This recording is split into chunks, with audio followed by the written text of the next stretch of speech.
Hi, everybody. It's Amalia, founder of S.T.E.M Braids and Beyond. And today I'm going to be going over my impact report from my inaugural year, the first 15 months of S.T.E.M Braids and Beyond. I'm so excited. And in putting it together, I was like, I didn't realize I had this level of impact. But I wanted to go behind the scenes and talk a little bit about some of my favorite moments, the impact it's had, and what some of it means. I'm so excited about it. So on your screen, you should be able to see the impact report. And so one of the first things I wanted to define is what the underrepresented in STEM is, because there are times when I introduce my work and someone would say that they would associate underrepresented with Black. And in STEM, underrepresented means women of all races and Blacks. So it's not just Blacks. And that's part of the reason why the business is called S.T.E.M Braids, because braids is culturally relevant to women and Blacks. Every little girl is braiding her doll's hair, doesn't matter the race. And braids have a scientific connotation. In art, it is hair braiding. One of the examples is hair braiding. In science, it's used in biology, chemistry, physics, and a whole lot of other scientific fields. And actually, braiding is considered pure math, and pure math means used in art and science. So it's like the perfect, to me, way to bring together art and science in a way that is culturally relevant or significant to the underrepresented community. But one of the things that I thought was so exciting to share is my journey into getting here. And so S.T.E.M Braids and Beyond to me started back when I was 8 years old in 1988, learning how to braid for the first time. My mom was using my sister's head, she's 3 years younger than me, as the mannequin head. And I said to my mom, this would be so much easier if her head was flat. And that thought stuck with me and led to my first patent. And I also connected that braiding had a pattern. And if you look at my first patent, it is the numbers 1, 2, 3, because that is how I saw the pattern of braiding at 8 years old. The number of people who attended my events was 710. This is a combination of virtual and in-person events. And I could not believe, I had done a careers day at a virtual school that was over 250 students, excluding staff. And I could not believe that I had the ability, an opportunity to engage with over 700 people in my first year.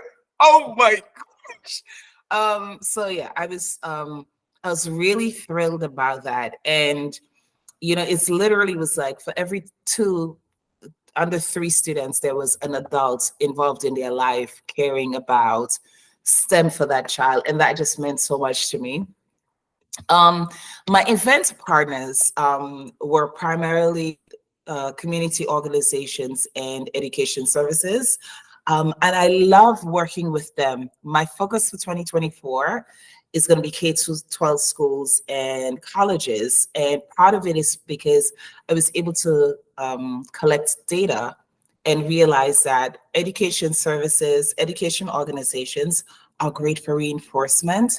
But when it comes to getting the information into the people who are around children the most, K-12 schools and colleges were, from the data, was the most impactful places to put my program.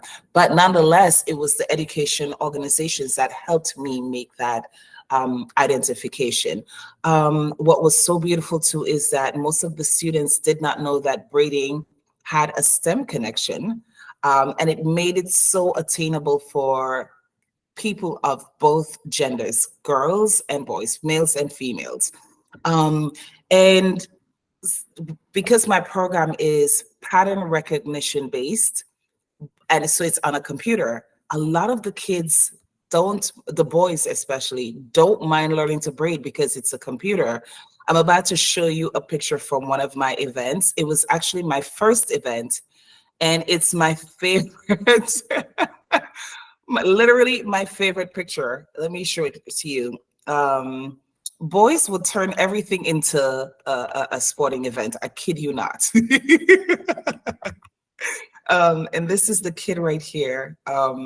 This is the picture. It is my absolute favorite picture in the entire world. And the reason why you see me laughing like that is because that kid, um, he was braiding from doing the pattern. This kid right here, from doing the pattern, and he said, "I'm bringing the shot of this thing," and it caught me off guard because I was like, "Men are the bravado of who they are." This guy right here, he's such a troublemaker, but I love him. He was the best braider in the class. When I first put up that hair braiding was a STEM based on pattern recognition, he's like, can't nobody, the guy behind him I'm talking about, can't nobody learn how to braid from no patterns? And I was like, come on down, sir. Come on down. The price is right. It's free. Come on down. And so it was like such a great way, being in the field, such a great way to engage with the students and have such great stories to tell. But all right, let's go back to my impact report. Those pictures that you saw there, the additional pictures, those are available on my YouTube channel. So if you go and you go through the STEM Braids and Beyond category, you can see event pictures, the ones that I have up right there. And so my most popular event was the braid game. It is a pure math game where I bring in my pattern recognition tool. In 2024, it's digital, so you can be the host organization and run the program yourself. But the kid walks up to the computer. They learn how the pattern works, and there's a timed test on it. And after that, you're able to take 3 strands of hair from not knowing how to braid, and in 60 seconds, you're able to braid.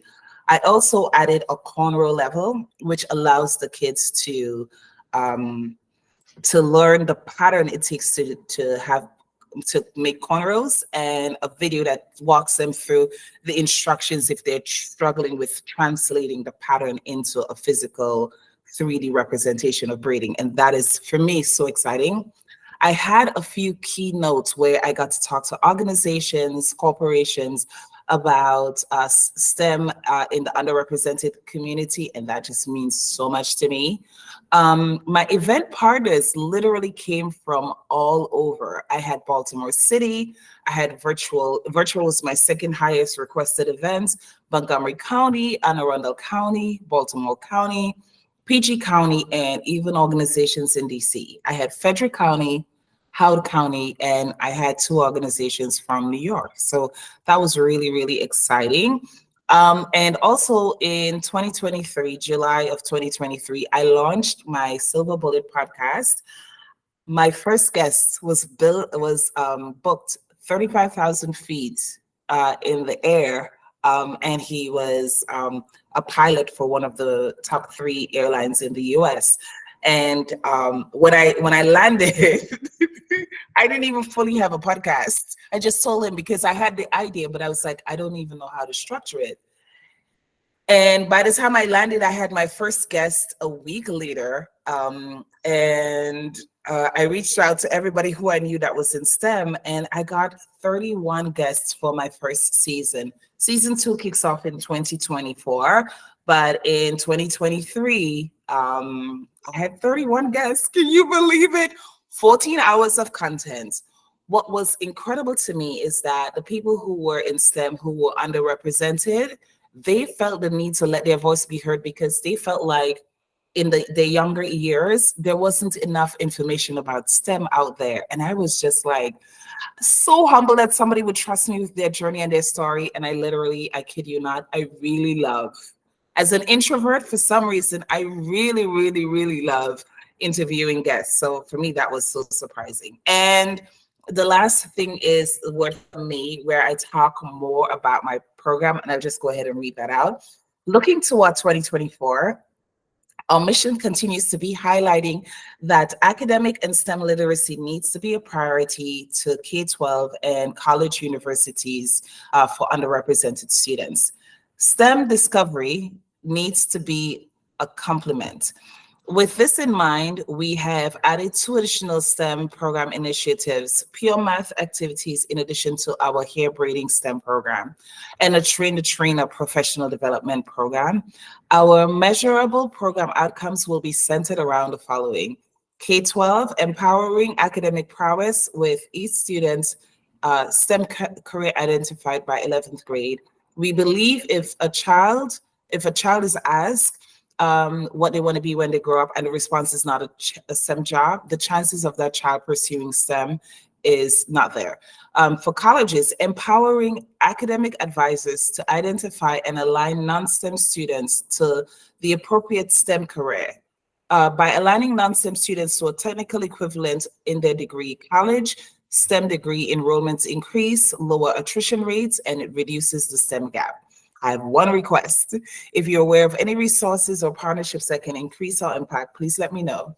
Together, we can make a lasting impression on STEM. And of course, it was from me. So it just means so much that you would even check out this video. If you haven't already, please like, comment, and share.